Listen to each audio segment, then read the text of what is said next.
Good morning, Arizona, and welcome to LeadMaker Media's podcast. Today, I have an awesome story about a huge failure. The reason I think this is important is because we're all going to struggle. We're all going to fail from time to time, fail ourselves, fail our customers, fail our employees. It's part of being a business owner. The important thing here is how you can pivot and pull a success from the teeth of your failure, which is fortunately what we were able to do in this story. So we've got a customer who is a psychiatrist, super busy. She's got a lot going on, but her new venture is called outdoor psychiatry. And with that, she wants to be recording outdoors. Makes total sense, but is full of problems from a recording standpoint. So what we've got is we've got one opportunity a month where we get to go on location with her and do her videos. We've got one opportunity to get a month's worth of content, blog articles, script for the video, social media posts, everything all at once. We try to get this down for our clients in 1 to 2 hours. And shooting in a studio like this, it's no problem. We've got prompters if they need it. We've got staff that can tell them ideas of what to change, what to do. We have full control over the environment and the lighting, so they're not going to get too hot or too cold. And the lighting is always going to be perfect, good, clear audio. Once you go outside, all of that goes down the tubes. So knowing that, we planned 3 different cameras, each with their own built-in microphones, and 2 different lavaliers and a shotgun mic with a pop screen and a dead cat to just try and make sure that everything would go right. We got there early, got on location. We were planning on shooting at 7:30. So we got there early, got all of the B-roll shots that we would need of the environment to just punch up the quality of the video, make it feel more immersive for her clients who would be watching this video so that they could take a breath, they could unwind, and they could really take in what she was going to be talking about. It's an incredible subject matter. I highly recommend, and we'll be linking to that in the show notes of today's podcast and in the article on our website, leadmakermedia.com. So definitely go and take a look at that. I think you're going to love it. All of that to say that we thought we had covered all of our bases. It was a cloudy day. We had scheduled on a day that we knew it was going to be overcast. Fortunately, in monsoon season, we have that luxury because, boom, sun comes up over the mountains and you are in either glaring sunlight or crazy shadows. With a nice overcast day, we were able to ensure that we had nice, even lighting, no harsh shadows anywhere, and we didn't have to fight with bounces and negative fills and lighting, like bringing all that stuff on location. Though we do have battery packs for our lights and stuff, it turns a 2-person production into a 6-person production pretty quickly. And that was not what we were going for. So taking care of everything that we could try to control, found our location, scouted it, found the perfect shots.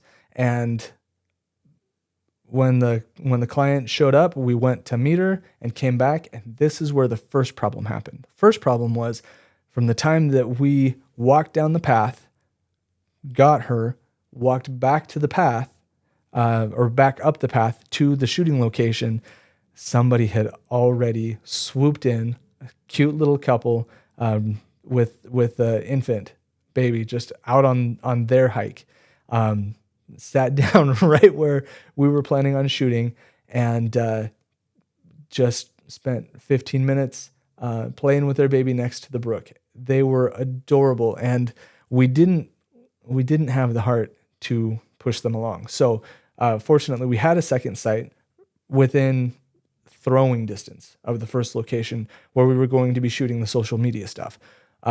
Set up our cameras right there where we can see when this couple leaves with their adorable little girl, and move all of our stuff right back there. So we're set up, we're in our spot, and we shoot all 3 cameras.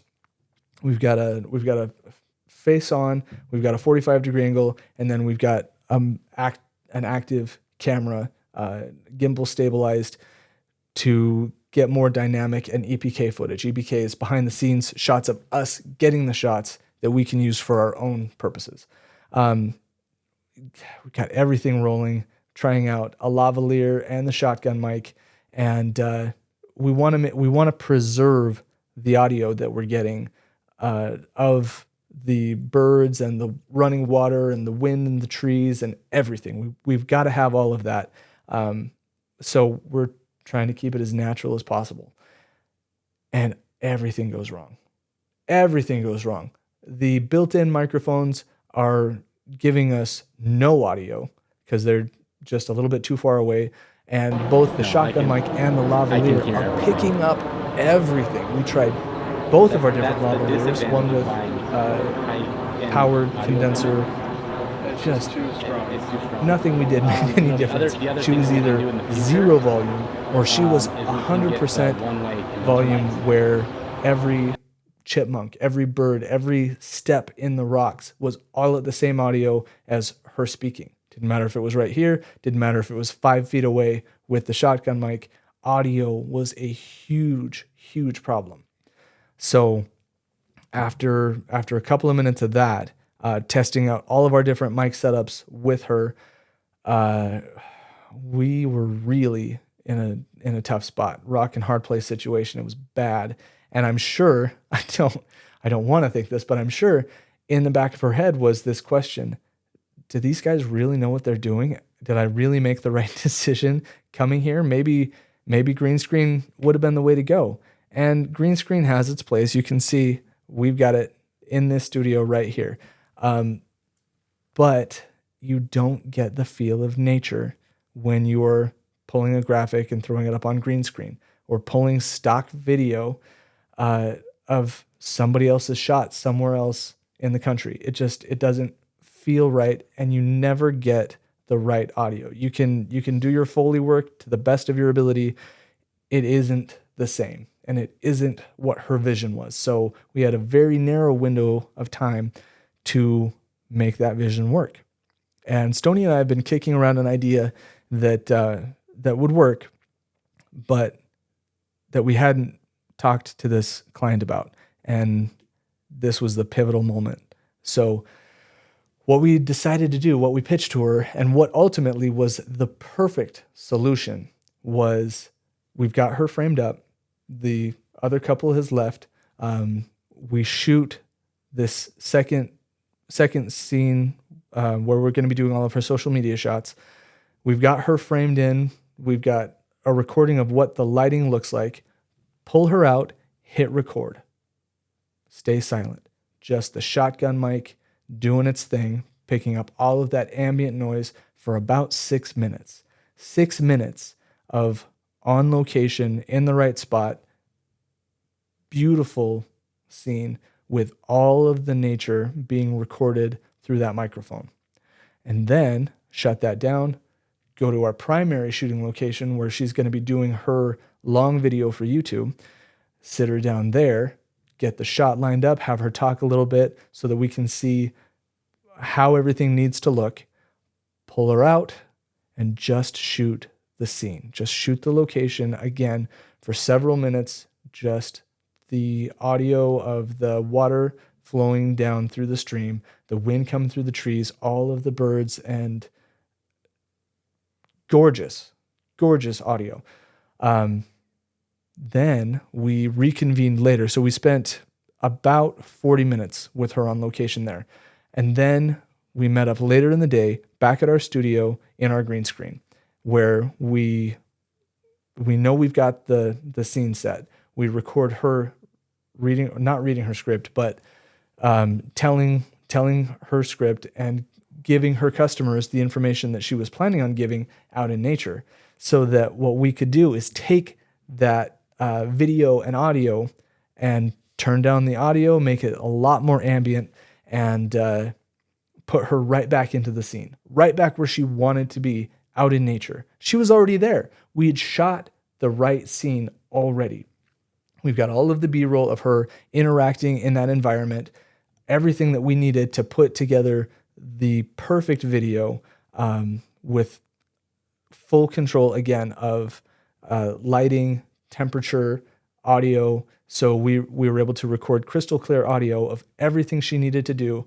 It still took the 2 hours that we thought it was going to take, that we had planned for, but instead of it getting hotter and louder and airplanes flying overhead and everything that could go wrong, causing more and more frustration, we were able to eliminate all of that by bringing it back into the studio and shooting it again.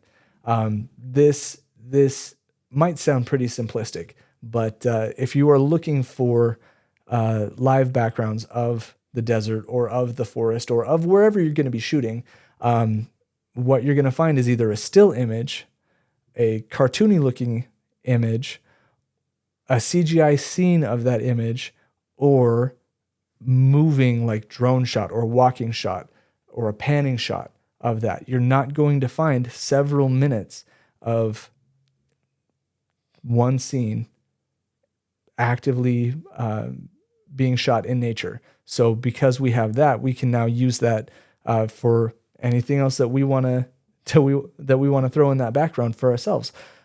It's gonna open a lot of doors, a lot of possibilities for us in the future, and very likely it's going to be the way that we shoot everything for her going forward. The alternative is the old way of doing it would be shoot her there, come back to the studio, and have her re-record, have her dub her own audio into a microphone.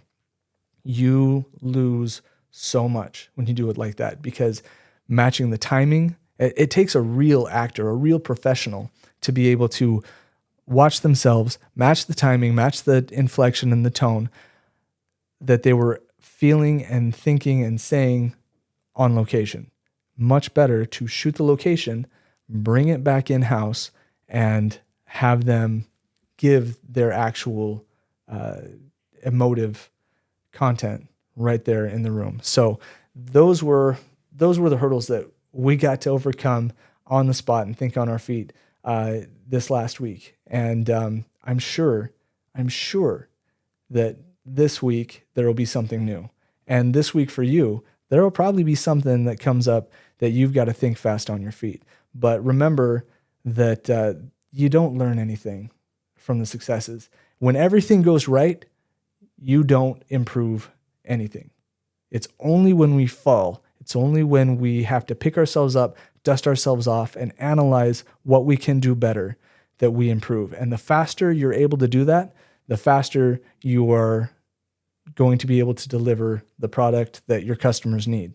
Whatever industry you're in, think fast on your feet and take every failure as an opportunity to solve a problem in your industry. Good luck. I hope you guys have a great week, and we'll be back to you with more, I'm sure, stories of our successes and, more importantly, our failures as we talk in the future. So again, take a look at the final product and let us know if there's any work that you need to have done, or if this type of video recording will be helpful for you in your industry. I'm sure that it will. If you're not sure how, give me a call. Let me know what you do, and we will come up with a solution where you can get great stories, great content to show your customers who you are, so that they can get to know you, like you, and trust you before they ever pick up the phone to call you.